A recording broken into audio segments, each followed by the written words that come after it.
Students, हम पढ़ रहे हैं व्यक्तिक अध्ययन पद्धति के बारे में। और व्यक्तिक अध्ययन पद्धति का अर्थ, इसकी परिभाषाएं, इसके प्रकार और इसकी आधारभूत मान्यताएं हमने पहले की वीडियो में पढ़ ली थी। आज के वीडियो में हम पढ़ेंगे व्यक्तिक अध्ययन पद्धति के यंत्र और प्रविधियां कौन कौन सी है, टूल्स और टेक्निक्स के बारे में। व्यक्तिक अध्ययन पद्धति के द्वारा किसी एक सामाजिक इकाई का गहन और सूक्ष्म अध्ययन किया जाता है। इसके लिए सूचनाओं का संकलन करने के लिए हमें अनेक यंत्रों और प्रविधियों का प्रयोग करना होता है, जैसे कि डायरियाँ है, पत्र है, जीवन इतिहास, प्रलेख, ये सभी। तो आज के वीडियो में हम व्यक्तिक अध्ययन पद्धति के लिए प्रयोग किए जाने वाले यंत्र और प्रविधियों के बारे में संक्षिप्त में पढ़ेंगे। जैसे कि मैंने आपको बताया कि डायरी के माध्यम से भी केस स्टडी की जाती है। कई व्यक्तियों को अपने जीवन की दैनिक घटनाओं को डायरी में लिखने की आदत होती है। डायरियों से हमें लोगों के जीवन की गोपनीय बातों के बारे में पता चलता है। साथ ही हमें उस व्यक्ति के जीवन की महत्वपूर्ण घटनाओं का एक कालक्रम के अनुसार विवेचन और वर्णन भी प्राप्त होता है। डायरी से हमें प्रमुख घटनाओं का वर्णन मिलता है, उसके आय व्यय के आंकड़े कितने हैं ये पता चलता है, महत्वपूर्ण पते पता चलते हैं और विभिन्न विषयों पर व्यक्ति के विचार आदि हमें पता चलते हैं। ये व्यक्ति के व्यक्तिगत अनुभवों को भी प्रकट करते हैं और साथ ही इनसे व्यक्ति के सामाजिक संपर्क का ब्यौरा भी हमें मिलता है। डायरियों से हमें जो जानकारी प्राप्त होती है उसे हम साक्षात्कार और अन्य विधियों के द्वारा प्राप्त ही नहीं कर सकते, क्योंकि डायरियों से हमें उस व्यक्ति के बारे में बहुत ही गोपनीय तथ्य प्राप्त होते हैं जो कि उसने किसी समय में लिखे होते हैं। इस प्रकार डायरियाँ व्यक्ति के जीवन के वास्तविक तथ्यों को उजागर करती है। इसके द्वारा व्यक्ति की भावनाओं, गोपनीय तथ्यों, किसी विषय के बारे में प्रतिक्रियाओं, संकल्पों, मनोवृत्तियों, सफलताओं और विफलताओं के बारे में भी जानकारी मिलती है। दूसरा यंत्र और प्रविधि है पत्र, लेटर्स।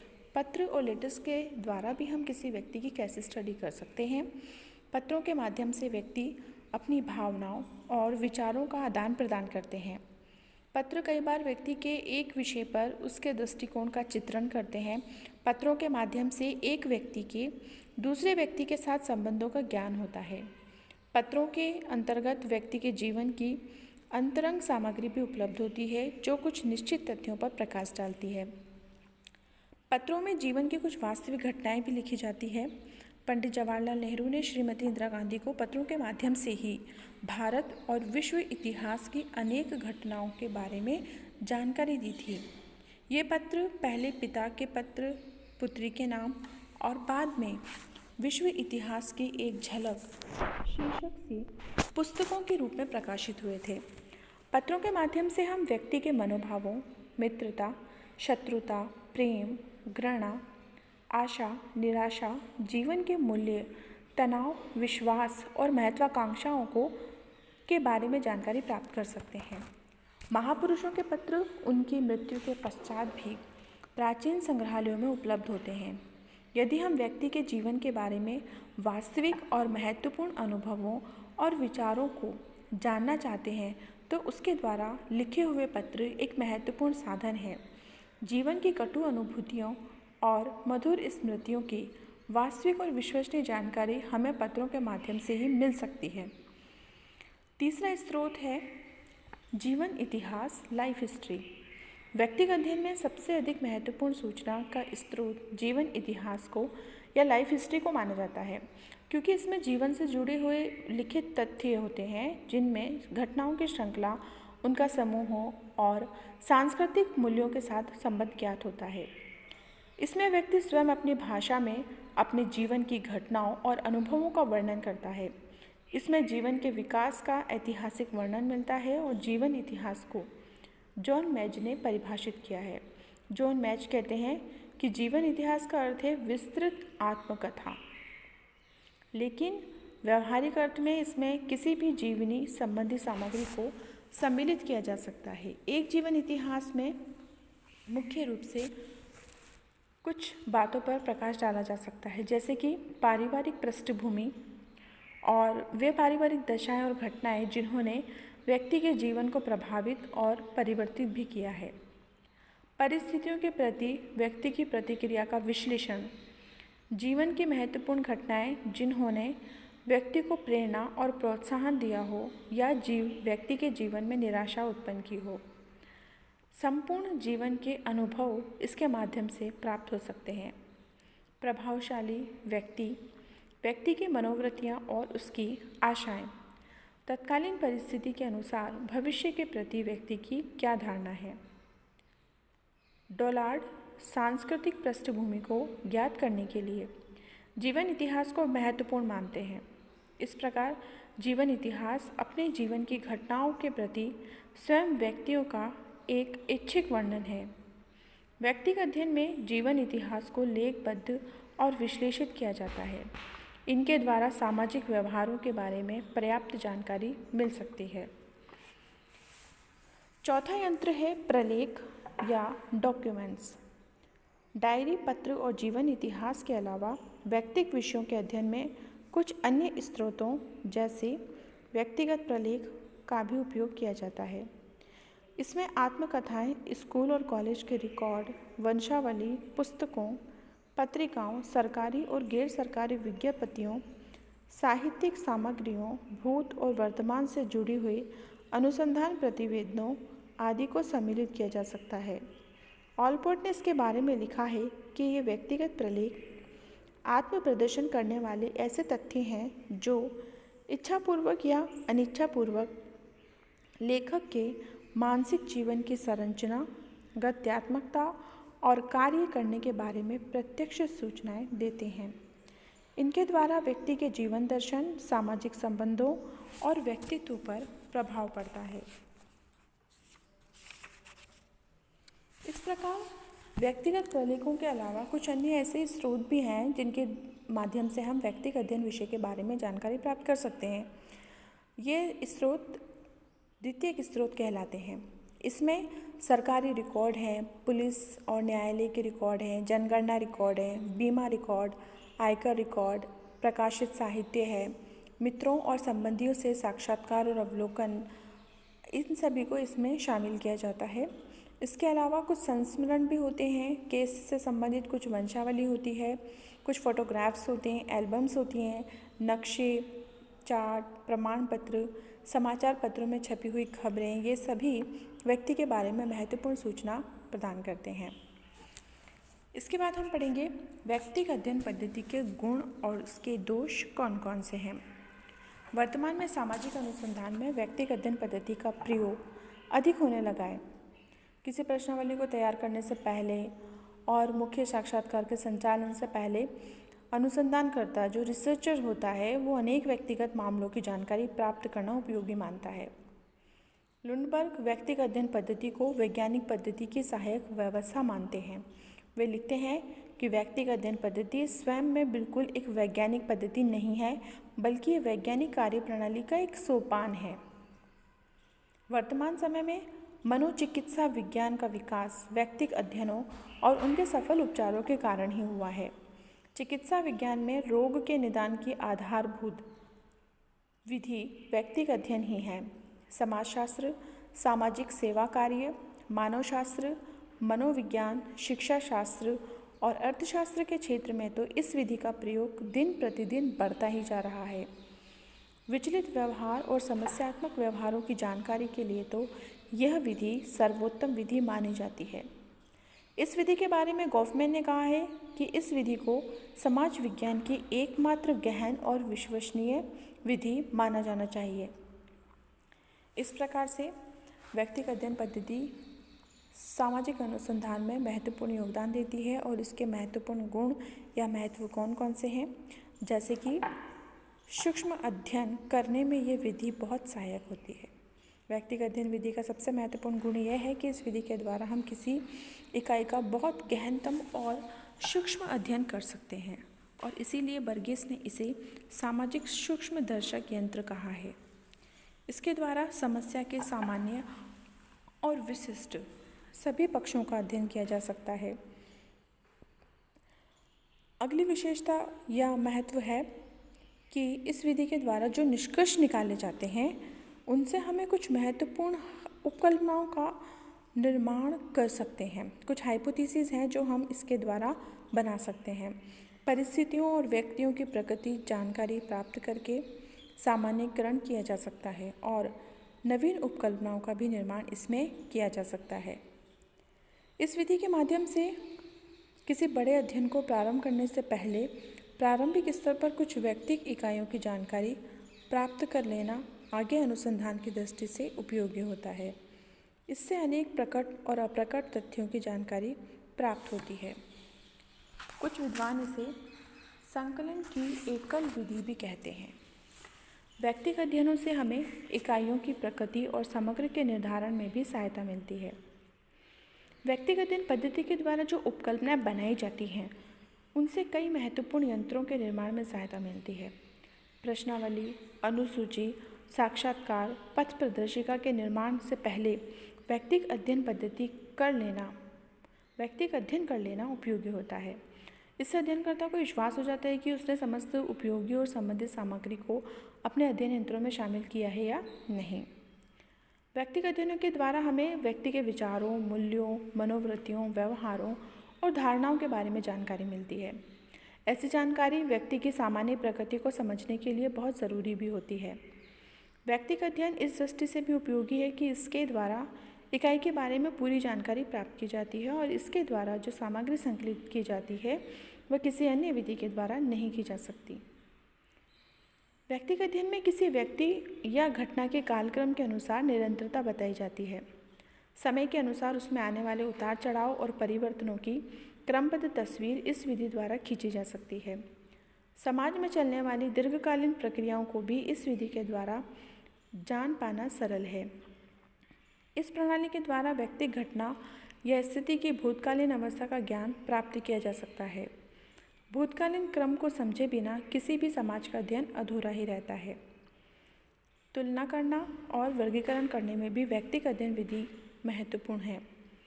समूह विशेष के अध्ययन के लिए उसे उपयुक्त वर्गों में विभक्त किया जा सकता है, जिससे विभिन्न इकाइयों और वर्गों में तुलना करना और विरोधी इकाइयों को ज्ञात करना सरल होता है।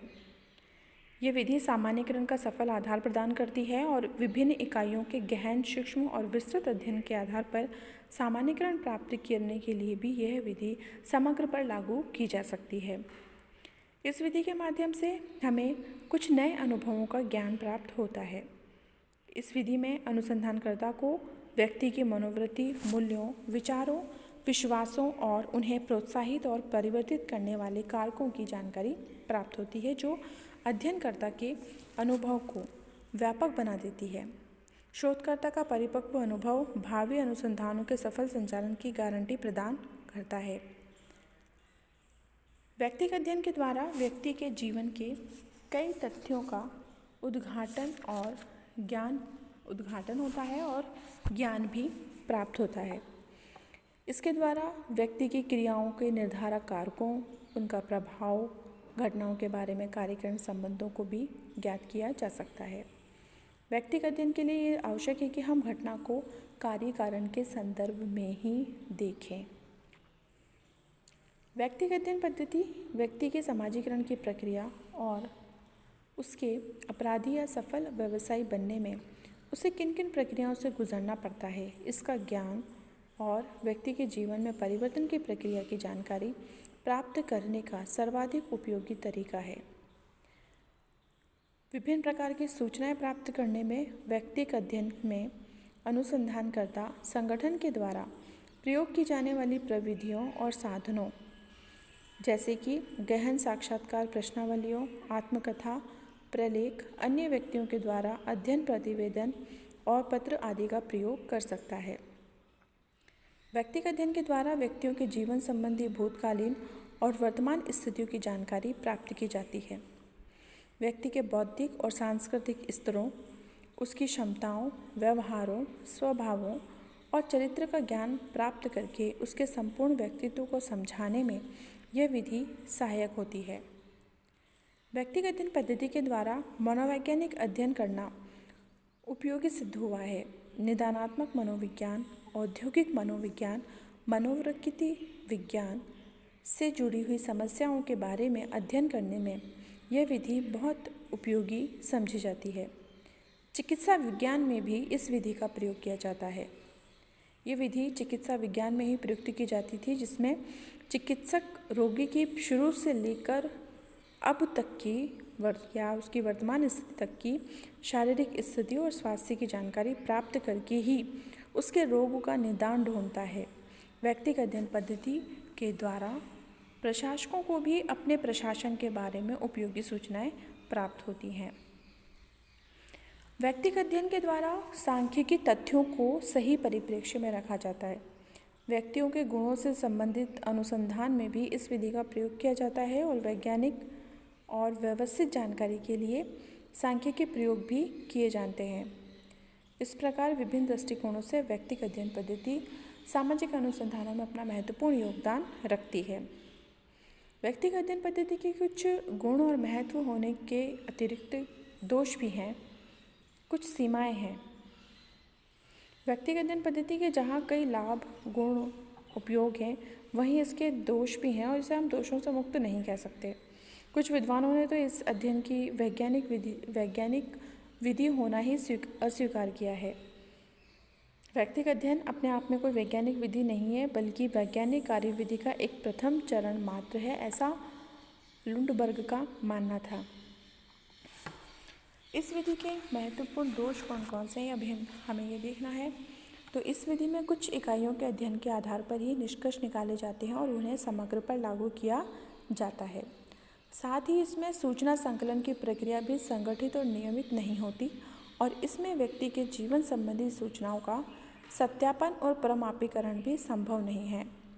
इसीलिए इस विधि को कुछ विद्वान अवैज्ञानिक पद्धति मानते हैं और इसमें प्राप्त सामग्री का परीक्षण और पुनर्परीक्षण भी संभव नहीं है।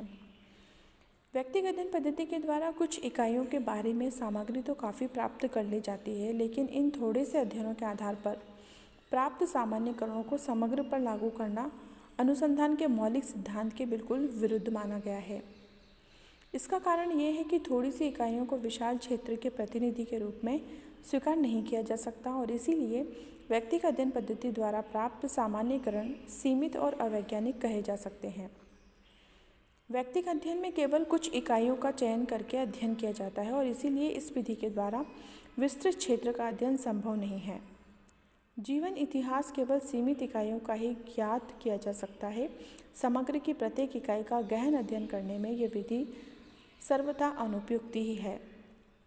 व्यक्तिगत अध्ययन प्रणाली अत्यधिक खर्चीली और समय लेने वाली पद्धति है, क्योंकि इसमें किसी भी इकाई का गहन अध्ययन करने के लिए उससे संबंधित जीवन इतिहास, आत्मकथा, डायरी, पत्र और साक्षात्कार के बारे में सूचना एकत्रित करने में काफ़ी समय की आवश्यकता होती है। इस विधि में निर्देशन का प्रयोग नहीं किया जाता। सैम्पलिंग मेथड का इसमें यूज़ ही नहीं किया जाता। संख्या कम होने से इकाइयों का उद्देश्यपूर्ण चयन किया जाता है।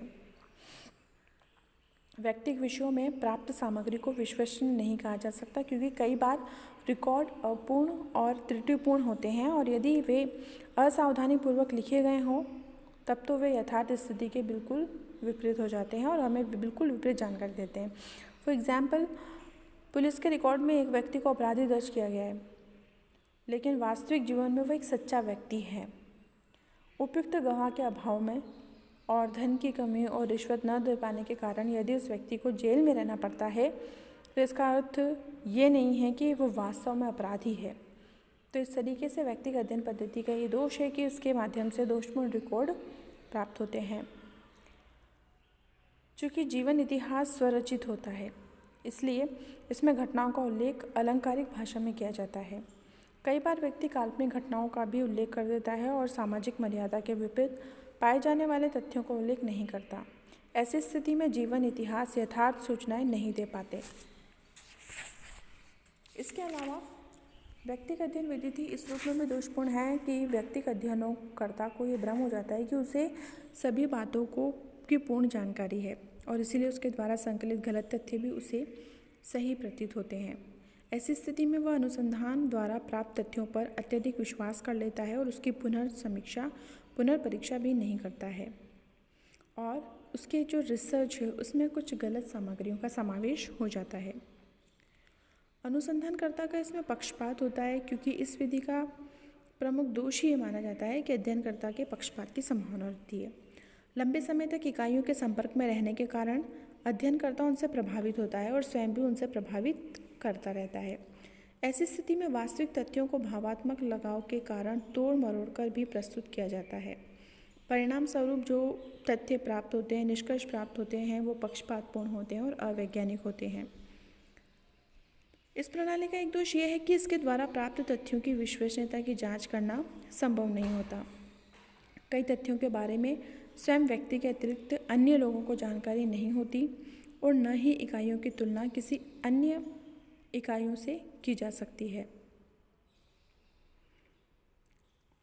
इन सभी कमियों के बावजूद कई बार उन प्रलेखों, पत्रों, डायरियों, जीवन इतिहास को प्राप्त करना भी कठिन होता है जो व्यक्ति के बारे में पूरी जानकारी प्रदान करते हैं। इस विधि के द्वारा सामाजिक व्यवहार के बारे में आवश्यक सामग्री का संकलन सरल नहीं होता।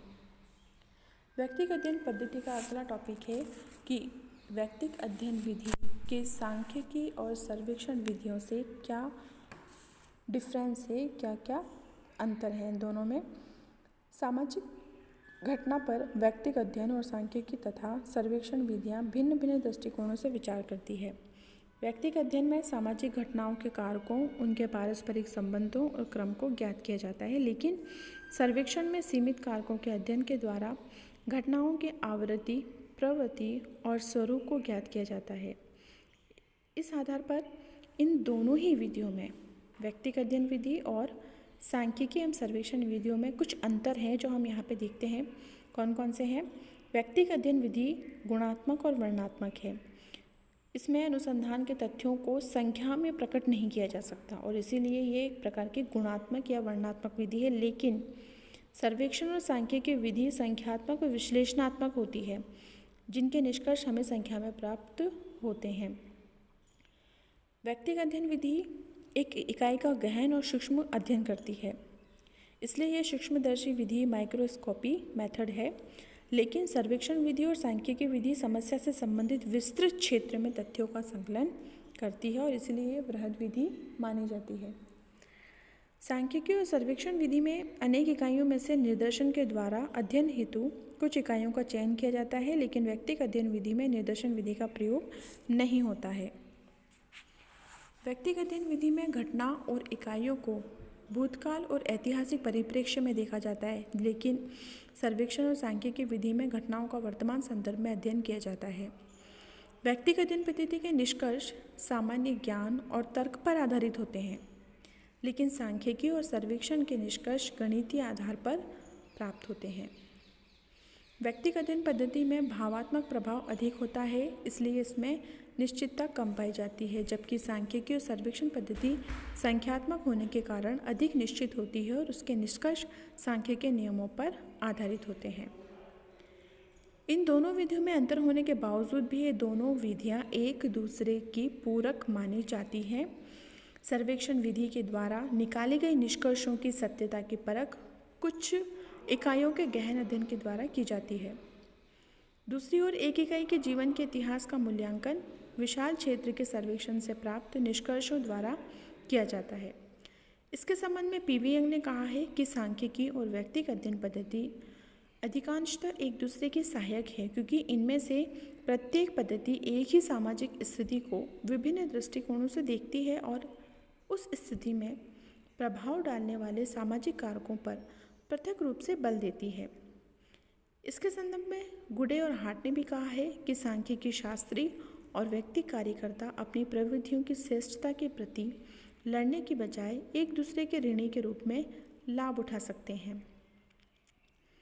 व्यक्तिगत अध्ययन विधि के इन सभी विवेचन से हमें स्पष्ट होता है कि इस विधि की सहायता से किसी इकाई का हम गहन और सूक्ष्मतम अध्ययन तो कर ही सकते हैं। विस्तृत रूप में हम कहेंगे कि जीवन इतिहास के अध्ययन द्वारा हमें कुछ लाभप्रद उपकल्पनाएं प्राप्त हो जाती हैं। साथ ही हमें कुछ ऐसे तथ्य और उपकल्पनाओं की परीक्षा भी कर सकते हैं जिसके बिना सामान्य नियमों पर आधारित सामाजिक विज्ञान बहुत अधिक प्रतिबंधित हो जाएगा। लेकिन वर्तमान समय में सामाजिक विज्ञानों के अध्ययन में व्यक्तिगत अध्ययन पद्धति उपयोगी है।